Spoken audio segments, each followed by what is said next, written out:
Olá, meu amigo, olá, minha amiga. É com satisfação que estamos mais uma vez juntos para falarmos da Palavra de Deus. Estamos iniciando o penúltimo estudo da série Graça e Salvação. Hoje falaremos sobre o sábado. Vamos pedir que Deus esteja conosco nesse estudo? Oramos. Querido e amorável Pai, pedimos que seu Santo Espírito venha estar presente no coração de cada pessoa que estiver estudando esse vídeo e também de mim ao apresentar, porque reconhecemos que sem Ti nada somos.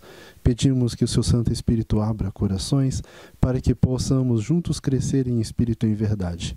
Isso lhe pedimos e agradecemos em nome santo de Jesus. Amém. Existem pessoas que acreditam na palavra de Deus, acreditam na Bíblia, só que elas não sabem qual é a lei de Deus. E automaticamente essas pessoas observam só 9 mandamentos da lei de Deus e negligenciam apenas um quarto mandamento, o sábado. Por isso vamos dedicar um tempo específico e um tempo especial ao sábado.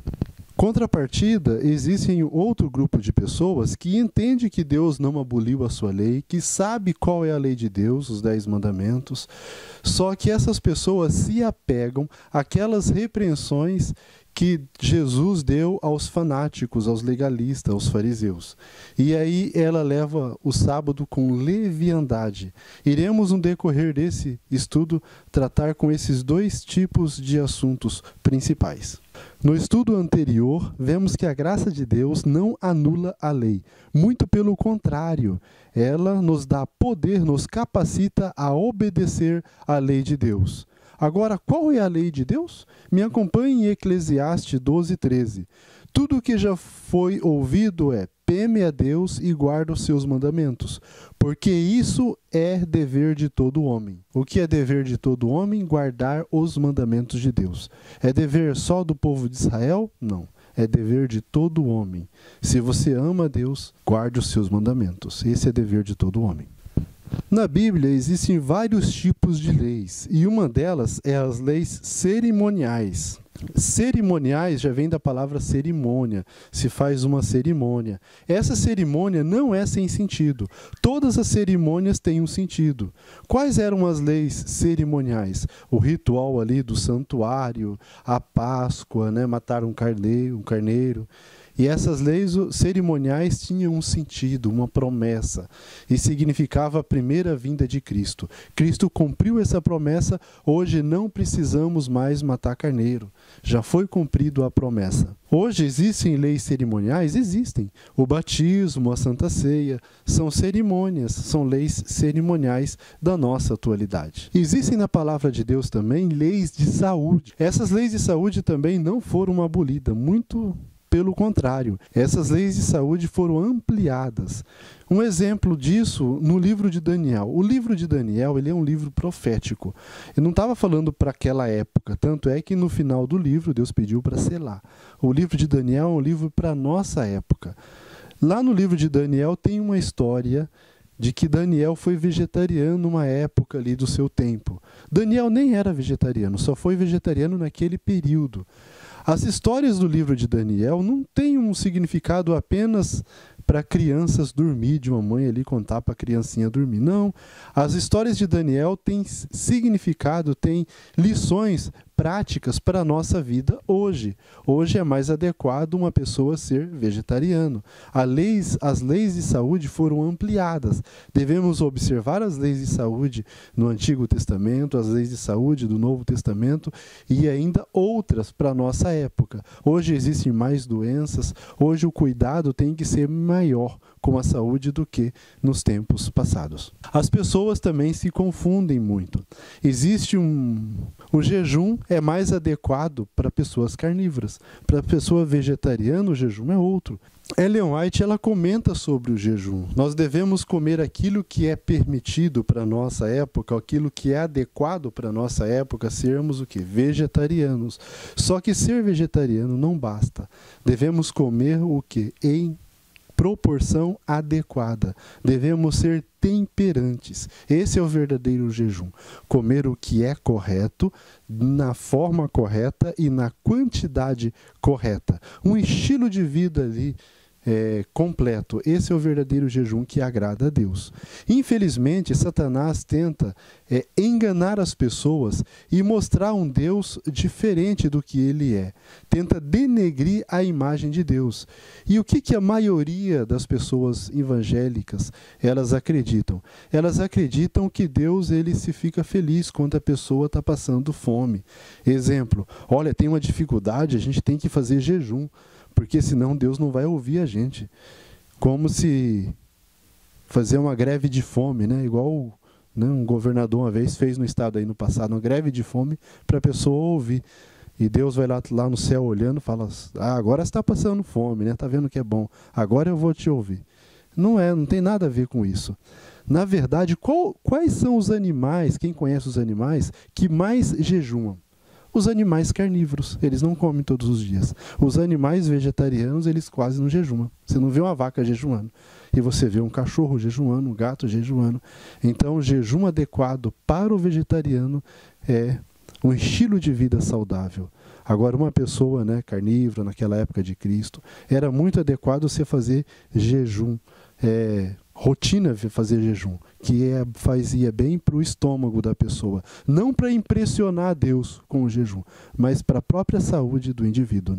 E também o jejum é bom para abnegação, para ver em que está em primeiro lugar na sua vida. É o alimento ou é Cristo que está em primeiro lugar na sua vida? Existem leis que eram exclusivas para o povo de Israel. Chama-se as leis civis. Essas leis não servem nada para nós hoje? Serve. Nós sabemos a maneira adequada de educar a nossa família, a maneira adequada de agir com as pessoas, o que é o ideal de Deus para nós, mas essas leis não servem para nós hoje quando elas entram em confronto com a lei do país, as leis civis. Então, nós devemos respeitar o país onde a gente vive, desde que essas leis civis do país atual não entrem em confronto com as leis morais de Deus. Agora, existem na Bíblia os 10 mandamentos. Os 10 mandamentos não são leis civis, não são leis de saúde, não são leis cerimoniais, é a lei moral, ela é eterna para a raça humana. Mesmo na nova terra, ela existirá, será respeitado os 10 mandamentos. Impressionante que existe algo do Antigo Testamento que não é nem uma lei moral, é uma regra. E essa regra, por a maioria das religiões, ela é observada. Por que as pessoas observam a regra, que é o dízimos e ofertas do Antigo Testamento, e pisoteiam a lei moral de Deus que foi escrita com o próprio dedo dele o sábado do 4º mandamento? Com certeza é por conveniência. Então nós não devemos ter uma religião, um cristianismo, por conveniência. A Bíblia foi escrita por pessoas inspiradas. Deus não ficou ditando a Bíblia e a pessoa escrevendo, não. Deus inspirou a pessoa e a pessoa escreveu. Tanto é que nós não podemos ficar presos a palavras. Nós devemos entender o princípio.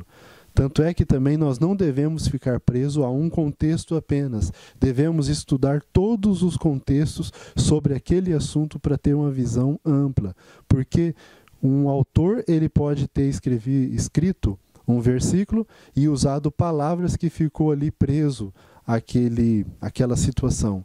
Mas o princípio não ficou preso. E quando nós olhamos aquele tema de um outro ângulo, por um outro autor, aquilo clareia mais para nós da época aqui do século 21. É igual estudamos no estudo anterior, a questão de Cristo não vir buscar pecadores, não vir buscar justos, mas pecadores. Se ficarmos só em Marcos 2:17, Cristo não veio buscar justos, só pecadores, continuamos pecadores, tudo bem. Agora, quando nós vamos em Mateus 9:13, vemos que Cristo não veio buscar justos, ele veio buscar pecadores ao arrependimento, ele veio transformar. Então, por isso que nós devemos ter uma visão ampla de cada assunto escrito na palavra de Deus. Mas existe algo que Deus não inspirou para falar. Ele mesmo escreveu com o próprio dedo dele. E esse é os 10 mandamentos. Me acompanhe em Deuteronômio 9 e 10. E o Senhor me deu as 2 tábuas de pedra, escrita com o dedo de Deus, e nelas estava escrito conforme a todas aquelas palavras que o Senhor tinha falado conosco, no monte, no meio do fogo, no dia da Assembleia. Isso é o quê? O que ele falou no Monte Sinai, os 10 mandamentos? Ele escreveu com o próprio dedo dele. Será que só parte da Bíblia serve para nós? Igual tem uma ideia de que só o Novo Testamento serve para nós. O Antigo Testamento já passou, já caducou, né? Já não serve mais para nós. Vamos ver o que a Bíblia diz a respeito. Em 2 Timóteo 3,16, me acompanhe. Toda a Escritura é divinamente inspirada e proveitosa para ensinar, para redarguir, para corrigir, para instruir em justiça. Muito lógico que quando aqui diz toda a Escritura, está se referindo apenas ao Antigo Testamento. Tanto é que o Novo Testamento não tinha nem sido escrito ainda. Mas o Novo Testamento serve para a gente? Com certeza, e muito. Toda a Escritura é toda, Antigo e Novo Testamento. Não existe só parte dela inspirada. Toda serve para nosso ensino e para a nossa correção. Deus não muda, Deus não é homem de 2 palavras. Deus não é um ser de 2 palavras. Então, quando a pessoa acredita que o Antigo Testamento não vale mais, ela tem uma visão equivocada sobre o caráter de Deus. Me acompanhe em 4 detalhes. Primeiro, não existe citação na Bíblia afirmando que parte da Bíblia não serve para nós. Isso não existe.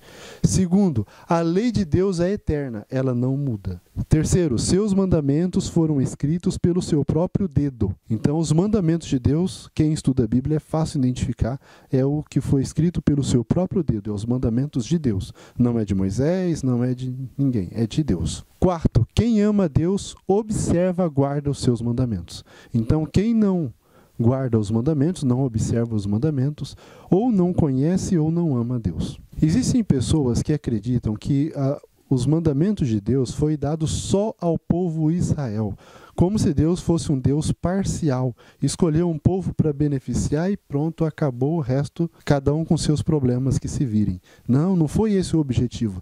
Deus não tem preferência por pessoas, Deus não é racista. Deus escolheu o povo de Israel com um objetivo. E qual é esse objetivo? Me acompanhe em Gênesis 28:14. E a tua descendência será como o pó da terra, e estender-se-á ao ocidente e ao norte e ao sul, e em ti e na tua descendência serão benditas todas as famílias da terra. Então, através do povo de Israel, Deus tinha um objetivo de abençoar todas as famílias da terra. Através desse povo, Deus nos salvou. Cristo encarnou, nasceu, e morreu na cruz do Calvário, nos dando liberdade, nos dando o direito de escolha e nos dando também condições de ser livres. Através do povo de Israel, todas as famílias da terra são benditas. Existe muita confusão entre responsabilidades e privilégios. As pessoas, porque têm uma responsabilidade, acreditam que aquilo é um privilégio. Deixa de ser. Mas também não é que Deus está fazendo exceção de pessoas. O povo de Israel tinha o quê? Uma responsabilidade. E qual era a responsabilidade deles? Me acompanhe em Deuteronômio 4, 6 e 7. Guardai-os, pois, e cumpri-os, porque isto será a vossa sabedoria e vosso entendimento perante os olhos dos povos, que ouvirão todos esses estatutos e dirão: este grande povo é nação sábia e entendida. Pois que nação há tão grande que tenha deuses tão chegados como o Senhor nosso Deus, todas as vezes que o invocamos? Então o povo de Israel foi escolhido para testemunhar de Cristo às outras nações, para ser um exemplo, para levar a mensagem de Deus ao mundo. Não para ser melhores do que ninguém, mas para ser um condutor do amor de Cristo ao mundo.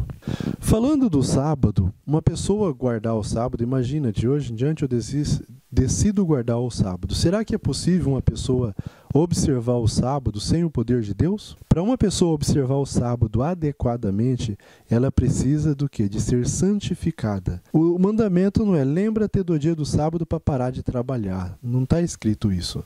O pensamento que o sábado é coisa exclusiva de adventistas do sétimo dia, ele não procede. Tanto é que existem outras religiões que observam, que guardam o sábado. Esse pensamento não procede. Eu vou contar uma experiência particular. Minha mãe, por exemplo, ela conheceu o sábado sem conhecer a igreja adventista antes. Então o sábado é o que? É bíblico. Eu vou até contar o detalhe. Ela teve um sonho, nesse sonho apareceu um anjo para ela e mostrou Tiago 2:10. Me acompanhe em Tiago 2:10, o que está escrito.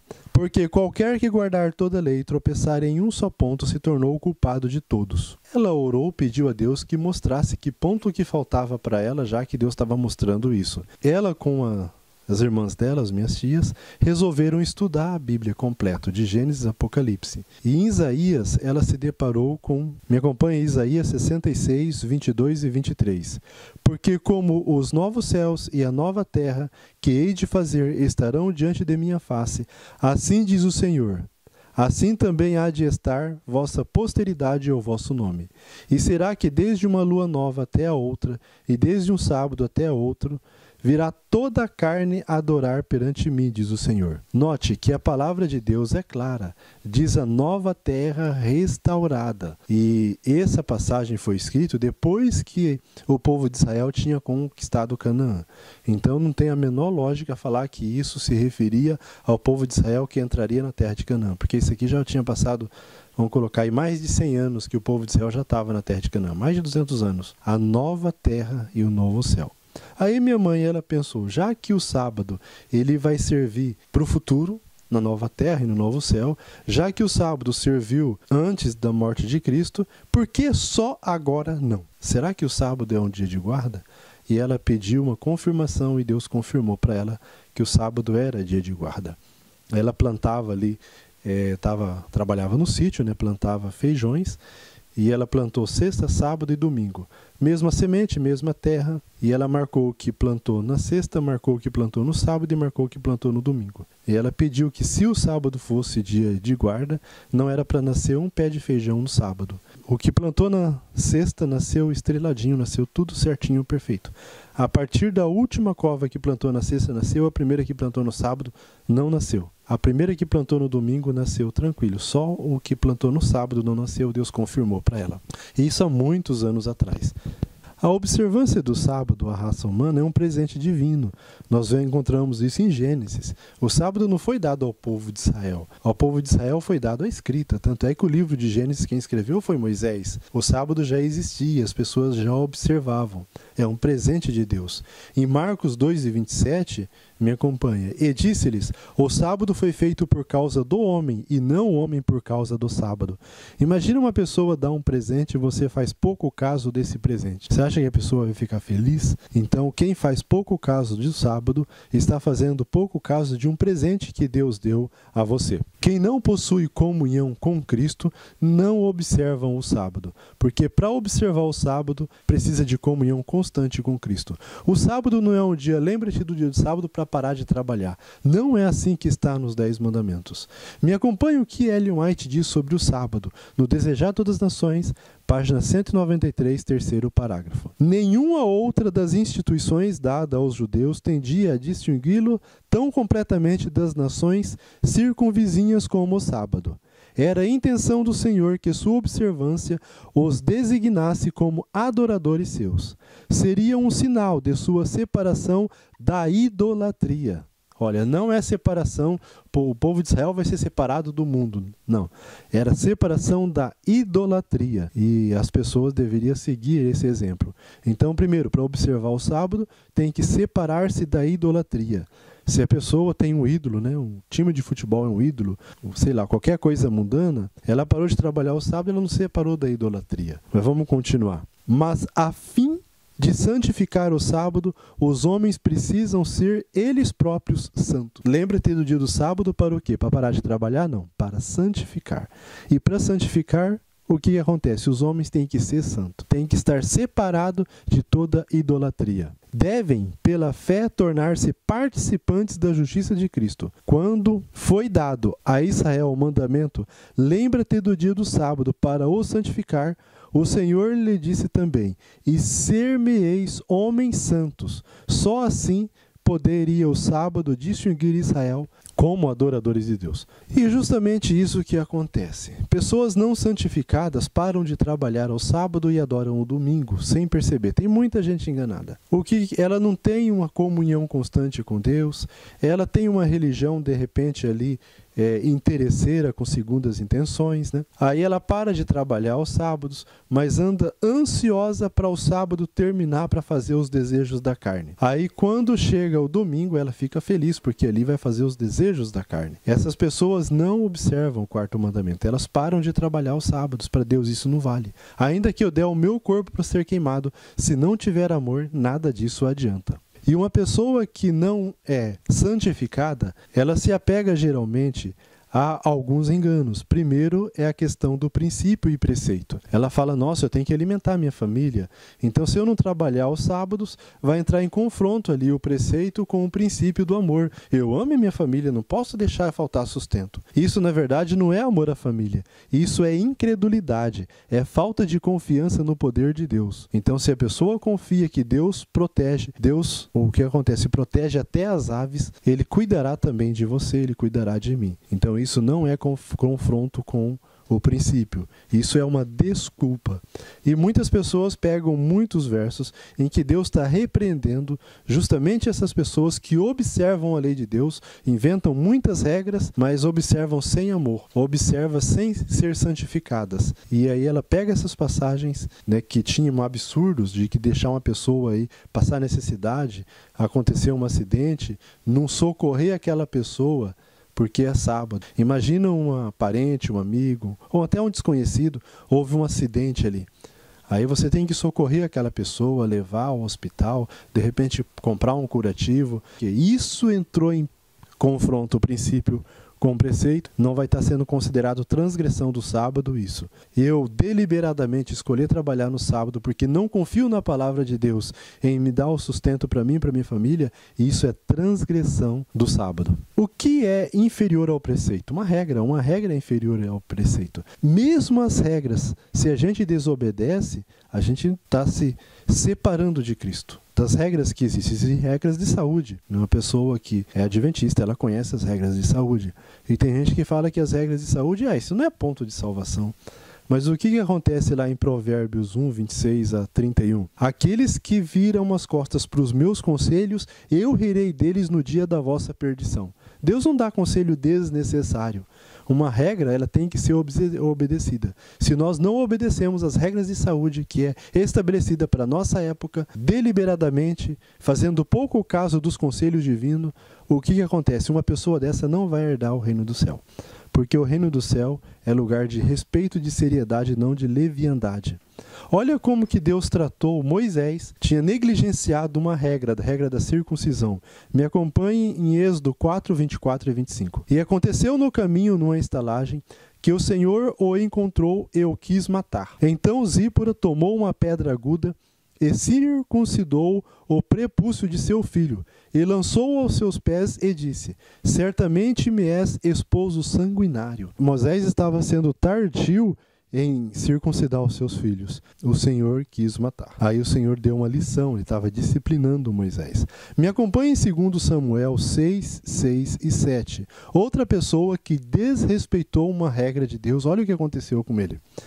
E chegando à eira de Nacon, estendeu-os a mão à arca de Deus, e pegou nela, porque os bois a deixaram pender. Estava transportando a arca de Deus, passou num lugar, a arca pendeu, e aí Uzá segurou, estendeu a mão e segurou. E então a ira do Senhor se acendeu contra Uzá, e Deus o feriu ali por essa imprudência, e morreu ali junto à arca de Deus. Ele morreu ali porque era uma regra que ele não poderia colocar a mão na arca, e ele colocou e ele morreu. Essa é a imprudência. Nós vemos que Deus leva a sério as regras, imagina os preceitos. Deus não feriu todas as pessoas que transgrediram suas regras. Algumas ele feriu para servir de exemplo para nós. Outras, se não se arrependerem, né, elas vão pagar isso que acontece por ocasião da terceira vinda de Cristo, ali que vai ter o juízo final. Meu amigo, eu não gosto de corrupção. E o ser humano, naturalmente, ele gosta de corrupção. Devemos pedir a Deus que separe de nós a corrupção. O ser humano, de forma natural, ele é hipócrita. Ele não gosta de corrupção quando beneficia os outros e não beneficia ele. Quando beneficia ele, aí ele gosta de corrupção. Igual uma vez um amigo meu numa fila, ele estava lá na fila e na frente dele uma pessoa chegou para conversar com um que estava na frente dele, né? E começou a falar mal ali do quadro político, né? Das pessoas, dos outros, e entrou na frente e furou a fila. Aí ele chamou a atenção dele, falou: meu amigo, você está furando a fila aqui na frente, né? Eu tenho uma dúvida. Será que você seria mais honesto do que os políticos que sofrem pressão para ter acordos, sendo que aqui, sem pressão nenhuma, você está furando a fila? Então aquela pessoa é o quê? Uma hipócrita. Reclama do país, mas ela é um desonesto. Então vamos pedir a Deus que transforme o nosso coração. Se nós não gostamos da corrupção, vamos não gostar da corrupção, não ser parcial. Cristo, para nos redimir, Ele largou o seu lar de glória. Ele largou uma coroa de ouro. Ele abandonou o céu e veio a esse mundo sofrer. Cuspiram na cara dele. Colocaram uma coroa de espinhos, bateram, esbofetearam, colocaram numa cruz, tudo isso por amor à raça humana, tudo isso para nos dar o direito de escolha e tudo isso para nos dar a oportunidade para nos redimir, para nos transformar. Se nós estamos virando as costas para os preceitos divinos, nós estamos desfazendo de Cristo com nossas atitudes diárias, nós estamos apoiando a corrupção de uma forma indireta, sem perceber. E quem apoia a corrupção irá se perder junto com os corruptos. Eu não gostaria de se perder junto com os corruptos. Acredito que nem você também gostaria. Vamos entregar nossa vida nas mãos de Deus hoje, antes que seja tarde demais. Pedir que Deus nos transforme, para que possamos morar num lar de eterna felicidade junto, aonde não haverá corrupção, aonde não haverá morte, aonde não haverá dor, aonde haverá somente o bem. Esse é o meu desejo e até o nosso próximo encontro. Em minhas trevas Cristo achou-me, tocou os meus olhos e fez-me ver, quebrou a corrente, libertou-me e livre sou para viver.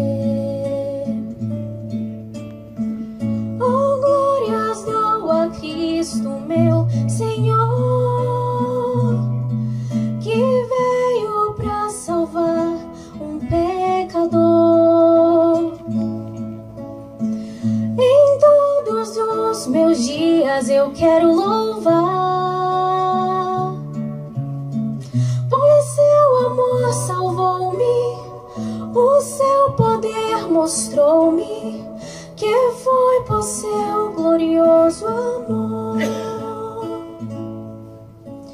O grande amor que demonstrou-me, nem anjos podem compreender.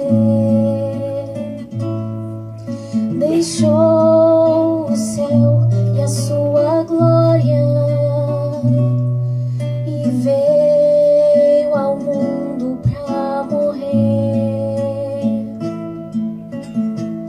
Oh, glórias dou a Cristo meu Senhor, que veio pra salvar um pecador. Em todos os meus dias eu quero louvar, pois seu amor salvou-me, o seu poder mostrou-me, que foi por seu glorioso amor. Pois seu amor salvou-me, o seu poder mostrou-me, que foi por seu glorioso amor, que foi por seu glorioso amor.